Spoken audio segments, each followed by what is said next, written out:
All right. So welcome everybody to the Saturday session of Neveu, finishing out chapter 14. And then if we have time left over, go to chapter 15. I've already copied the sentences over here in this new font, which we just talked about off camera, that allows you to stack glyphs nicely. So I'll be using that today. If I struggle sometimes, it's because I'm still new to how to use it, so bear with me. But before we go there, let's go back to what we had last time, namely our strike papyrus 1880. And if I remember correctly, so basically what happened was the workers were complaining that they had not received any rations, or basically the regular payment, I should say, for how many days? I think it was 18. Let me see. Yep, as 18 days have passed, so basically 18 days have passed, they are doing a walkout. They're walking out of the necropolis. They go to the temple of Tutmosis III and basically sit down there. The scribe, the foreman, and basically the whole administration, they rush after them. And essentially, they've just addressed them, namely saying, shouting out, come inside. In other words, come back inside. That means into the necropolis. Amoinechun, essentially. So come inside. And I think that's where we left it the last time. We still had a few sentences to wrap up on this one. And around, well, honestly, yeah, there are two potential infinitives in there. And, well, one other tense. No, two other tenses. So as usual, I would ask for a volunteer or two. If you wanted to, or maybe one line, each one line to go through it quickly. So whoever wants to take a start here. Well, I will if you like. It's yours. Slowly, Mhm. slowly. So I think this next bit is eerie oo, ank, anek, I, jed. Mhm. Now I'm not sure about the next bit, so I'll stop there, Okay, fair enough. if I may. And I think that means well, they made um, a great oath or great oaths. I guess they swore great oaths, we might say, as a translation. Perfect. Same, J, same. Right. Only question maybe how many oaths? How many? How many? Oh, well, is it 3? Is that a number? No, it could be, but it's just, it could be actually, would be totally legit. But the only thing I wanted to point out is, no, the adjective "are" is one of the few that still has a plural form, if not the Yeah. only one even. And the plural form ends in E. You can even see that in Coptic, where it's "or" in the singular and "oi" in the plural. So it's not, they didn't make a great oath, but they made, you're very close. Is it a great? Is it singular? It isn't. That would be anach a. Yeah, And yeah, and this yeah. is anach a, as you correctly identified. I'm going to need some more help there. No worries. So basically it means they made great oaths, which sounds odd in English, Yeah, but basically more than they swore great more oath. than one. Yeah. Yes, Yeah. So more yeah, than one. It's great oath. plural. Yeah. All right. Otherwise, perfect. And any idea what tense we're talking about here? What could it be? What verb You, form? you, eerie. Well, I think that might be a stative. That eerie ooh. Okay. Could it be a stative? That's a very interesting question. Hmm, Um, that was my guess. I mean, it could be if you had a subject in front of it and it were a different verb.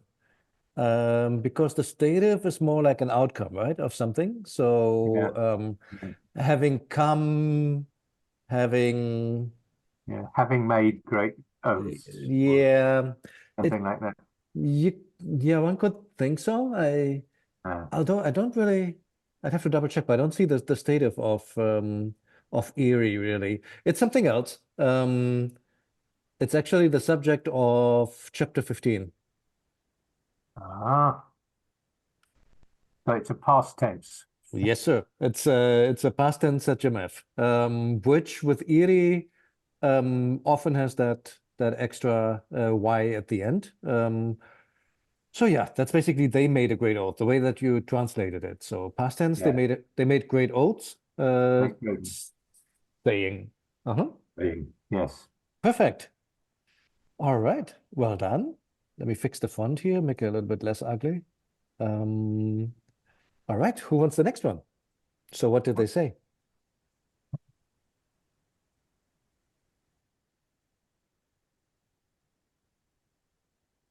I can try. All right. I think I had some trouble with this one in my translation, so Mm-hmm. bear with. Um, EU10. Mm-hmm. Oh, sorry. Uh, I have a job to do. I forgot. Hang on. Oh, sorry about that. Here we go. Newton. Okay. Mm-hmm. when MDN Mm-hmm. uh, Madet or Majut Yeah, huh? Shoot. I'll go with that. and Para'a That's right. Anquija Seneb. Very true. Mhm. Very good. So EU10, is this an imperative? You come? Could it be? I think it isn't. Could it be an imperative? Uh, come. Could it be come? Uh, I mean, the normal imperative of to come is this here, which would become Yeah, amu in Coptic. So what else? And it has an inflection ending, right? It has the 10 at the end. So if it's yeah. not an imperative and it's standing there just by itself, what else could it be? A Sejmeth. Correct.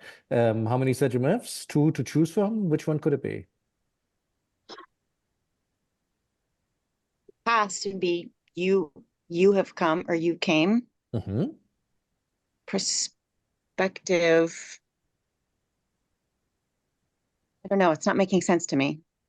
How would you translate a perspective? Um, like you should come. Hmm. Or may you come? May Um, you come?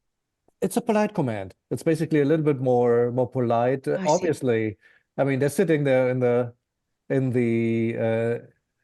the mortuary temple of a former pharaoh making a ruckus, and management basically doesn't know what to do, so they're being polite here, saying, "Please come," essentially, or "Please go." Okay, of course. Yeah. Okay. Plus, also, I mean, the scribes they live side by side with the workers. It's not like, you know, I mean, you still have to go home to the same house in the evening. You can't just yell at them. So Okay. that's the Yeah. way I'm reading it. So please come, or yeah, please That go, makes sense. please go, oh, please come, Yeah. please come. Okay. Okay, how about the rest? Uh, when MD, I forget what when is here. Is it like a present tense indicator, like particle? So when does two things in late Egyptian? One is the indicator of existence, just like in Middle Egyptian, or it could be a past Okay. tense thing. It could be a past tense converter. Now, when it's the indicator of existence, like in French, il y a, or in Spanish, I, or in English, there is really. If it comes with MD, the preposition with, there Hmm. is with somebody is the late Egyptian slash Coptic version of saying to have. So that Okay. Mhm. I think that should So help. then we have, okay, now it all makes sense to me. So we have the words, the decree or whatever it is of Pharaoh, Right, life, prosperity, and health. right. We have words from Pharaoh. So apparently management claims we have an answer. So your demands will be somehow somehow met. But you have to walk out of here. Okay, perfect. Well done. So yeah, I think it's a perspective, and then basically just we have one empty in, which I think in Coptic I shouldn't try, but something like 1 ton or something. Anybody who's Coptic is more firm. It's basically the same thing. This really lives on, which is quite nice. All right, very cool. Any questions about this one? Oh, Chris, you're muted though. Mhm. Could I just take you back just to the previous phrase at the end of the line before? What are the two sets of legs there? I understand one, I don't quite follow two. Ah, okay. No, that's perfect. So this part here, okay. So this one by itself is EU. EU, the verb to come, which also could be spelled EE. This dichotomy basically in spelling it is age old.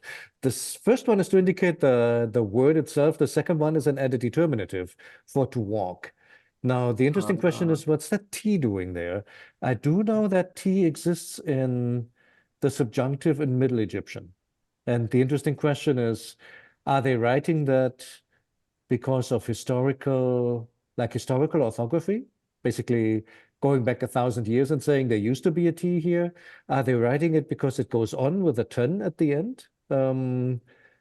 Is it always pronounced in the perspective in late Egyptian? I honestly don't know. But basically, this part here is to indicate the sound, and the second leg is just to indicate that this has to do with walking. So it's a little bit of a double, like, redundancy kind of thing. Yes. It's really a good question. I must admit, when I first saw that form in late Egyptian, I also stumbled over it because it looks confusing, looks bewildering. But honestly, they do it all the time. So it's just a regular spelling. Yeah, thank you. I was quite confused by it myself. Yep. I think that's normal. Okay, cool. Can I try Then, the next sentence? oh yes, of course. Cool. So, where, see, be whereashu, or, Mhm. and then that's just the determinative that's there. So for the sun, so whereashu m set parrot and let's see, sejer Mhm. and or and sejer or see or 10 sejer m pacher pen. Yep, that Or no, sounded the pen at the end, it actually is a determinative, I think. Emger, that's a determinative, you're right. Emger, okay. How about the pair at the end of set? Yeah, I think that's also a determinative for set for place or And you're correct. So okay. it's set 10 and Set 10, sejer. sejer, empacher. That's right. Cool. Okay. Now the magic So question. What does that mean? what the heck does this mean, right? So see, so Weresh is or Weresh is and I guess the u on the end is just that late Egyptian thing that's not Correct. really pronounced or we don't know. So Oh, okay. and So it's go ahead, sorry. no, I'm wondering, is the day at the end a determinative, or do you actually say the day? Where should I don't think so, but I'm not Because sure. it has I think it's a determinative, but I don't know with that vertical stroke. So it'd be Let's worth take a look. checking. But it means like spend the day outside with a note. That's right. I think. Okay. Let's take a quick look how that's normally spelled though, before Sure. we go further. So yeah, it's just part of the word. It's not of the spelling. It's not a separate noun or something. It's just like you guessed. It's Okay. just the determinative. So you were right. Okay, great.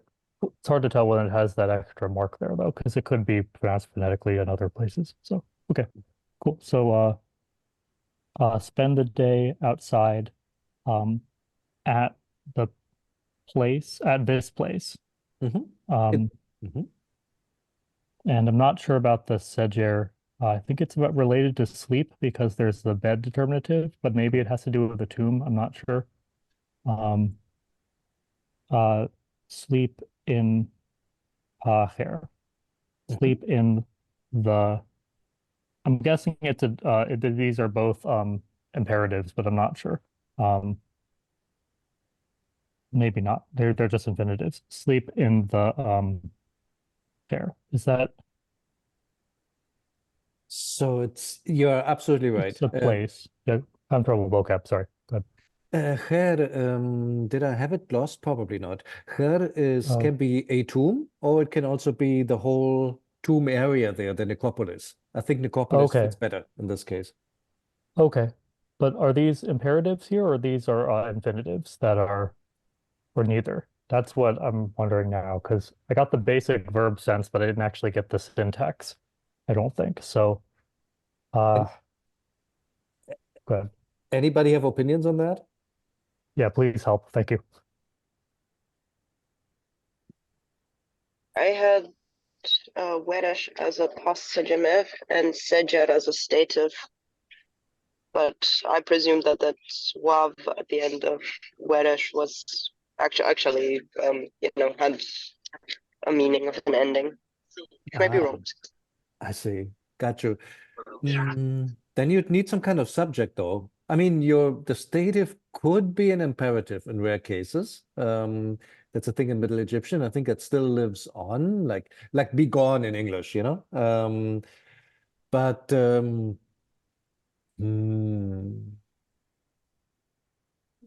hadn't even occurred to me to think of it as a stative. I was either thinking infinitive or imperative. Sorry, is that a rule that you absolutely need an explicitly expressed subject with a stative? Did I? I'm not sure. I think it's more common than not. Let's put it this way. Is it absolutely forbidden to not have a subject? That's something I don't know. I mean, for the time that we're talking about, I would think if it would be like addressing you. That could help.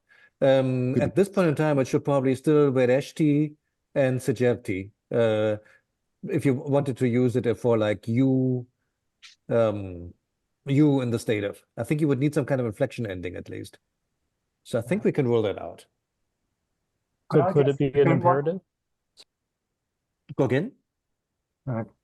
What I thought is the two halves, these last two phrases are almost the same kind of construction because you've got Weresh Septen and Sejer and Paher. It's spending the day in this place, lying near the tomb or in the tomb, right? In the necropolis, was my guess. I honestly could see both options that Ben mentioned. I could see it as an infinitive, just basically indicating what happened next. Just like we had in the very beginning, we had passing the 5 walls, basically, right? There was an infinitive to indicate how the whole thing starts. It's essentially like the diary entry, so to say. This is what happened. And it could be just closing that out, namely Verish Seten, spending the day in that place, Sejer Pacher, and sleeping in the necropolis. In other words, they went back at night. And then later I thought, could it be an imperative? I think it could be, honestly. It could be an imperative, like spend the day here, and then stay in the necropolis, sleep at night in the necropolis. That would have been possible. Two things Yeah, in there's my a section in Young on this. There's a section in Young on this. Yeah, Young. So statives. I'm sorry. So imperatives can act as. I'm sorry. Statives can act as imperatives. Infinitives rather. It's in Young. What pages it is? Yep, gotta find the page again.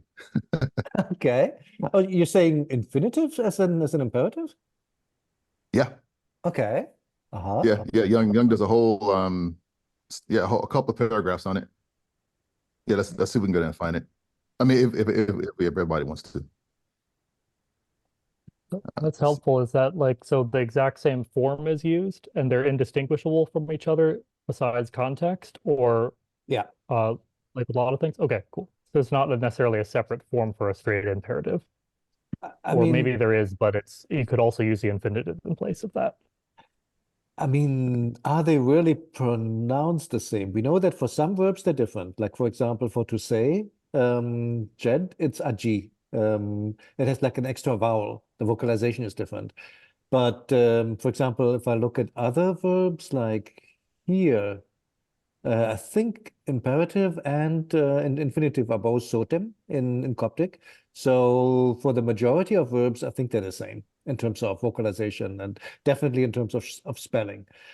The only reason why I'm a bit hesitant to make this an imperative is we just use the perspective over here. So they were being a bit on the polite side. I'm also thinking if that is the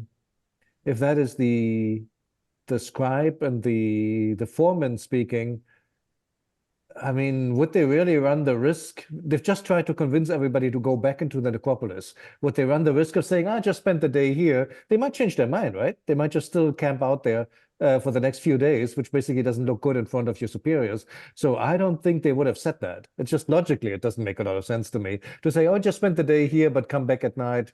Who knows if they still think so in the evening? So I think this is just a factual infinitive to say this is what happened.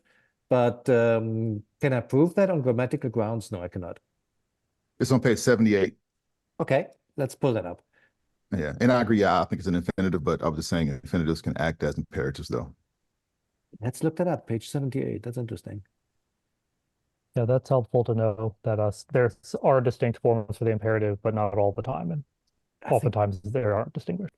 I think the majority not. 78, you said, right? Mm-hmm.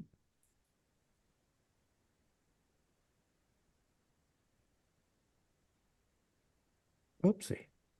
Section 2.22. All right. A large number of verbs do not. Here we go. Yeah, so a large number of verbs do not differ in the imperative and infinitive, like we just discussed. They look the same, right? Oh, that never occurred to me. It's possible that a direct command is already expressed through the infinitive. Imperatives take the dependent pronoun. Sujasu, save him, while the infinitive takes the subject. Yeah, we've seen that before. I remember that we had discussed that in one session before where we had clearly an imperative from context, and it was followed by a suffix pronoun instead of the object pronoun. And I remember that it may have been in the Horace and Seth group, that we basically commented on it that looks weird. Why does it not use the normal dependent pronoun as you would have expected? So that could be the infinitive used as an imperative. That never occurred to me. That's so cool. Okay. Imperatives of second radical verbs can receive an extra a. That's what I mentioned before, like ijet, so ag in Coptic. Oh, interesting. Ishem as well for to go. Iwach, add, awo. Oh, awo is iwach. I didn't know that either. And of course, yeah, Ari. That's very common in Coptic. Ari, the imperative of ide, of to do. So yeah. Then there are a few words which have separate imperative forms. We just discussed that. E to come has me, or it becomes amu in Coptic. Also has plural forms like ameutin and amoine. And it also has ame, a feminine imperative. I think, if I'm not mistaken. Yes, here we go. Feminine, I should just read ahead. Feminine addressees are occasionally distinguished by having like an extra B1 woman at the end. And you can tell in Coptic that they probably were pronounced differently because amu is the masculine, ami is the feminine. And then we also have the imperative ma in Coptic, which is im or imi in early Egyptian of d. In Coptic, you can occasionally use d as an imperative as well. So basically the infinitive, which again, Chris, to your point, there's a bit of a variation again. You can in Coptic sometimes use the infinitive of d as an imperative, which is interesting. I never thought about it like that. Very cool. So what we just looked at could definitely be an imperative. Just doesn't make sense from context would be the only question.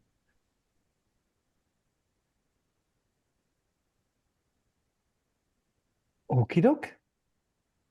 Let me mute Discord real quick. Okay, that was some good stuff. Should we continue, or any more points on this one?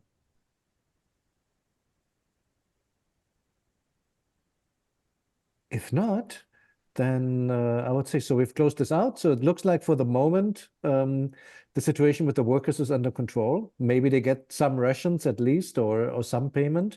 The whole story goes on basically in multiple sections. There are multiple walkouts by the crew. There is a point where they basically say this is not about being hungry anymore. It's like basically it's a major injustice that's happening here, and we need to discuss this.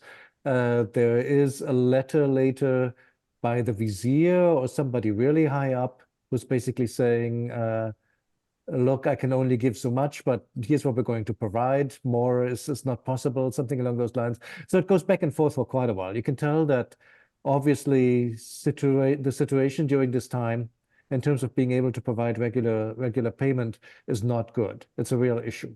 And it leads to these kind of strikes. The whole thing is really interesting. And if you're curious, I was trying to pitch the Museo Egizio last time, and I did a poor job at it because I didn't have an example loaded. Here is actually the strike papyrus. This is what the front side looks like.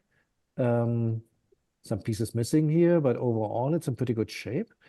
And if you go onto the page, you basically have the text.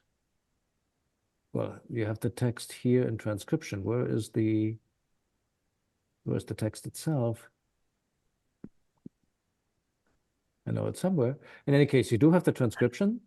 You do have translation in German. You do have the French translation. And here are the hieroglyphs. So you also have the hieroglyphic transcription. And basically that is true for basically everything on the front page and also on the back page. So it's a really interesting document if you want to scrutinize the whole thing. How do you get there? Essentially looking for the papyrus collection in the Museo Egizio. And then they have a search mask, which is a bit clunky to use. But essentially what you type in there is the 1880 number. And it will essentially bring up all related, well, it will bring up one object and 23 events with writings, which is really what you want. You just need to register. Yeah, okay. Okie doke, just wanted to share that. And any questions on that one? Otherwise, I'd say let's finish up the homework. There are 3 more sentences left. Just to say, it's very contemporary. In Europe, we've got farmers striking in France. Gotcha. And what kind of payments are they looking for? Well, it's the farmers. It's something possibly against globalization. They just want a better life. Got it. So some things stay the same 3,000 plus years later. Right. Frankly, it's France. They'll have a reason to strike. Some reason. Doesn't matter. There'll be one. No, I'm not saying that out of frustration of having lived there for the past 2 years. Oh, I'm aware. Do you link the catalog record URI to the Discord or for that? To the papyrus. Sure, absolutely. You'll have to, I don't think I can link directly through to the page, but I can link to the collection and the keyword, basically. I can put that in. Okay, that would be awesome. Thank you. Awesome. That's an excellent cataloging job they did there with all the translations and transcriptions. Someone put way too much effort into that. I appreciate that. So. It's stunning. And for some other objects, you also have, like, for example, the research notes. You might have like scans of the diary of the person who worked on that and basically all their notes. I mean, the amount of material that they have on that page is just stunning. And it's all free of charge, free to use. So that's wonderful. I just thought I should pass that on because it's really good. Very cool. All right, we have 3 more exercises which were all around the stative. Let's go through those real quick. Whom have I not heard from yet?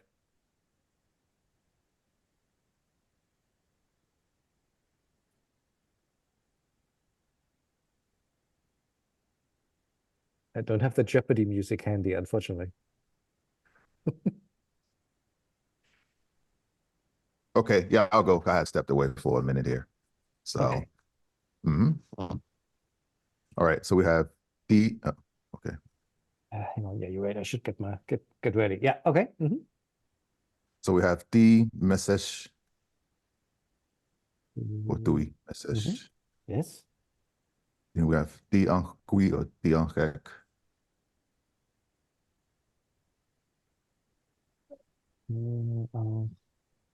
Ba Heru.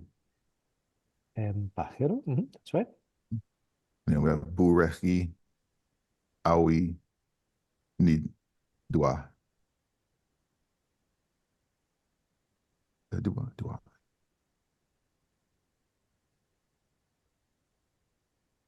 Okay, that's right.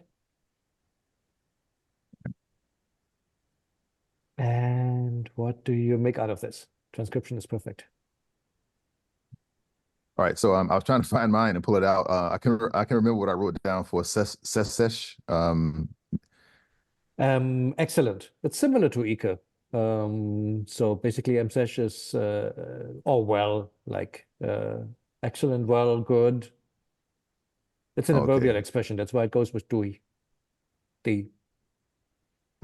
So this will be a doei. So this would be, is this, no, well, I was going to say that's not a first present, but that's a preposition. So that's sesh. So I am in a state or condition of being well. I am good. That's right. I'm good. I'm all right. I'm well. You got it. And I don't just want to say live. I mean, everybody says that for right? I live in the day, or what does this mean? Though it also means to swear an oath, but I don't think that's what's going on here. No, it's not. What do you think the K is at the end? Yeah, I thought it was a qui. I thought it was a subject stative construction. And you would think correctly. So it's not. Oh, I am alive. You got it. Exactly. I'm alive. I'm alive, and not just alive. I'm alive en pacheu. I'm alive this day or today? Today. I'm alive today. Burechi ai en duau. Dua. So we have not. So I don't know my present. I don't know my condition or state to today or to, oh no, this morning or. Duau can mean tomorrow. Duau. Tomorrow. Okay, really? Tomorrow? I missed that. I think so. Let me double check that, but I'm fairly convinced. Tomorrow.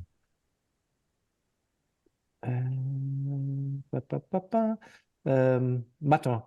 Matin. Oh, matin, of course, would be morning. Lendemain, isn't that tomorrow? No, this is all in the morning. Demain. Here you go. So it has that same ambiguity that we have in English. This here is a better example. I'll be going tomorrow from the story of the two brothers. In English, we also have the morrow, like good morrow, cuz in Shakespeare, and tomorrow, which basically literally means in the morning, right? But basically means the next day. I think it's the exact same thing. Yeah, I'll be going in the morning. Yeah, it implies it's implicit. Yeah, that okay. Right. Must like English. So basically, I don't know my condition tomorrow, like you had it. I is my condition. And I don't know, it's just kind of cool. It's a statement I've seen in several variations in letters. I'm alive today. Tomorrow is in the hands of God is a version I've seen. Or here we have, I don't know my condition tomorrow. A little bit of a que sera there, basically. Yeah, very philosophical.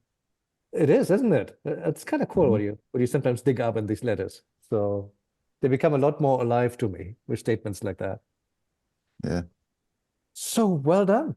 So this is like you had, this is a stative to indicate I'm alive. You can do that with adjectives that you put them in the stative and then subject in front and the conjugated stative afterwards.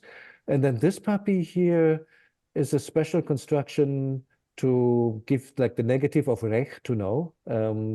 So burech, that's a late Egyptian thing that's used with this particular verb. So yeah, to basically indicate I know not, I don't know. Cool. Any more questions about this one? Just a quickie. Yes, sir. Just about pronunciation. The anech, anech, how do you say that? Oh, probably something like anchak. We know that the qui is not really, I mean, Egyptologically would be anech qui or something, right? Yeah. But like in this case, you see that the spelling of the second person singular, the normal ZGMF, and the stative first person singular is the same, which makes you think, well, if they confused it in spelling, it must be pronounced the same way. And we know the second person singular was definitely not pronounced anaku or something like that. So it must be something like anchak, I would assume, which also fits, I think, to Akkadian, which also has that stative, which had a I coup just in have the a quick past, long time ago. Go ahead. We just had a quick question about since the verb for to not know or to has boo in front of it. Is there another? Do you just not use boo when you say the affirmative, like when you say I know, or is there a substitute another particle that's substituted for affirmative, like is or some other tem or something like that? So rech is tricky because rech, like novi in noscere in Latin, the present tense basically means like to find out, to get to know. And the past tense means I know. So the past tense of I know would actually be, well, Egyptologically speaking, rech qui. I have found out, I've gotten to know, so now I know. There is tirech, which I have here. So that is like grammatically a present tense. And now I wonder how to translate that. It's like I'm learning, I'm finding out, I guess. Honestly, I'd have to park this one and find a few example sentences. It sounds like it's a little bit more irregular than some other verbs. That's sort of like D or red or D or ready and stuff. A bit more regular, you're saying? A bit more irregular, A bit more like irregular. than some other like Sejam type things. It is irregular just Okay, because cool. it has a special meaning thing. You know what? I'll look up some example sentence for this one. This is a really good one.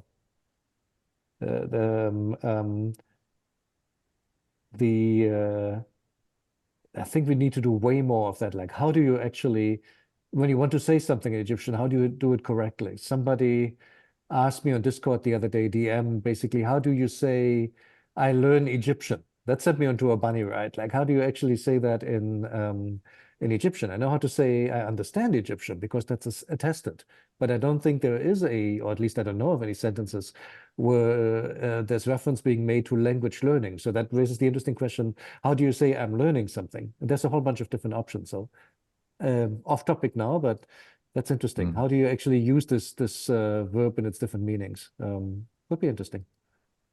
Maybe we can use composition eventually, if we become familiar enough with the ancient syntax.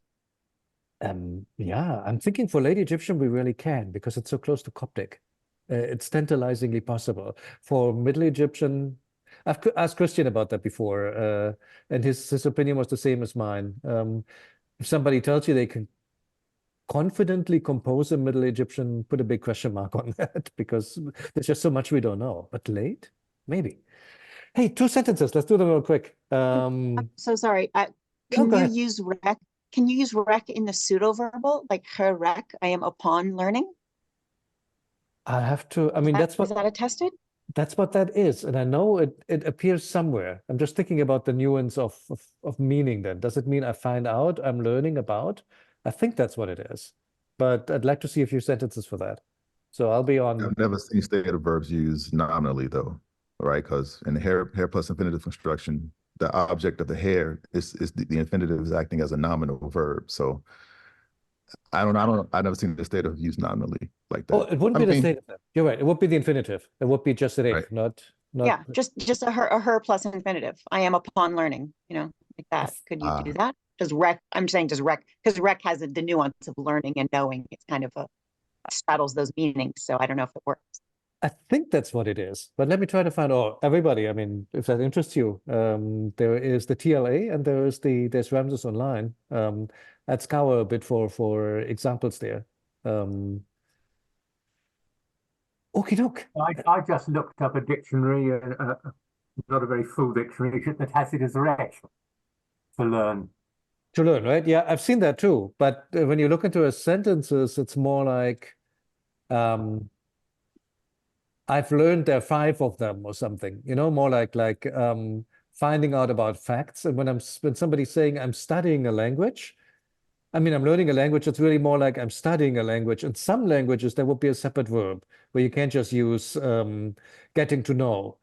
I think, however, Chris, you're right. I think in Egyptian you can use erech for that. What I'm trying to point out is it's not a given because some verbs, learning a language and learning about what happened this morning will be 2 different verbs. And so it's not an a priori assumption that they match. I think, let's do it later. Let's do it in the chat. I think I had an example like learning about writings or something which used erech, I think. Do you think we can finish the last 2 sentences?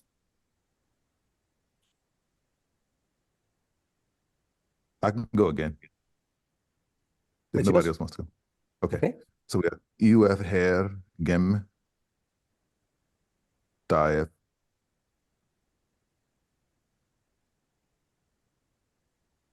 I'm so sorry here. Hang on. UF gem. Diet. Met suggerity. Met suggerity, you said? That's right. Mirti. Ni awajau. Awajau. There's a word too many. Ajau.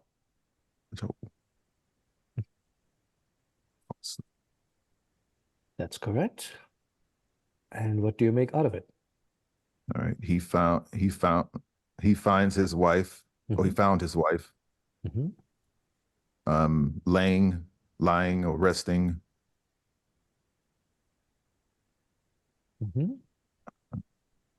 Meter. I guess that's false. Well, no, the whole thing is not falsely. No. What is meter? Mer is sick or sick or basically unwell. Okay. The bad bird. So sick. So I guess lying down, resting, sick, falsely or fake, of fakeness or. Right.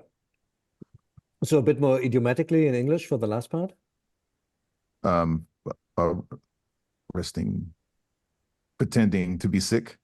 Exactly. That's what it is. It's the tale of 2 brothers, and when the younger brother refuses the advances of the older brother's wife, she basically fakes having been attacked by him, and that's essentially the sentence that's here. The next sentence, what happens when the older brother comes home? He found his wife lying on the bed, pretending to be sick or pretending to be unwell. Well done. How many statives? One, I see two. Yes, sir. That's it. Yes, two statives. So concatenated here. And it's T because it's the 3rd person feminine. Still using the T ending here for both of them. Well done. And then we have one last one. Take it. Okay. Herpeter, Petri. Yeah, hang on. Need to catch up with Herpeter. Tui Iuek. Yeah. Mbach Chati. Naseru. Naseru. Enta Kenbet Empaharu. Very good. Entakenbet. Empaho. Haru. That's right. So see, Mhm. I have come Mhm. before the vizier and the magistrates in the court today. Perfect. All right. Any grammatical commentary? We have the stative, the 2e uic is the stative. To uic, yeah, that's right. So it's using, because the stative is essentially an adverbial expression. So it's being used with that new subject pronoun that you also find with the infinitives. So basically, you don't use any other pronoun. You don't use we, you don't use inek or something, you use tui. And then comes the stative. The stative is conjugated, but in this case, the whole back part of the ending is chopped off. It's just yuk or yuwak or something like that. Yeah, and that's it. Perfect. Well done. Nice. So we closed out 13 and 14, infinitives and statives. Let's do the past tense next time. I think we're getting faster and faster at this, which is cool. For next time, have an interesting text in there. One of the example sentences that sent me onto a bit of a wild goose chase, because he's talking about a seed sowing form. Somewhere in the beginning of chapter 15, I thought, what on earth is that talking about? It doesn't make any sense. It means more like a seed tax or grain tax or something of that nature, or maybe a quota. It's a bit tricky. Here's the original letter that it's taken from. Beautiful handwriting. I mean, that very stylish Ramesside hieratic. I love that a lot. Should learn how to do that one day. In any case, we can talk about that more next time, but that's one of the example sentences from Neveu that we'll be covering next time in 2 weeks. So see you all then, and have a great weekend. Great, thank you. Thank Thanks. See you. you too. Take care. See you all. Bye-bye. Bye. Thanks. Bye. Bye-bye, E.T. Poor Bye, E.T. everybody. Bye.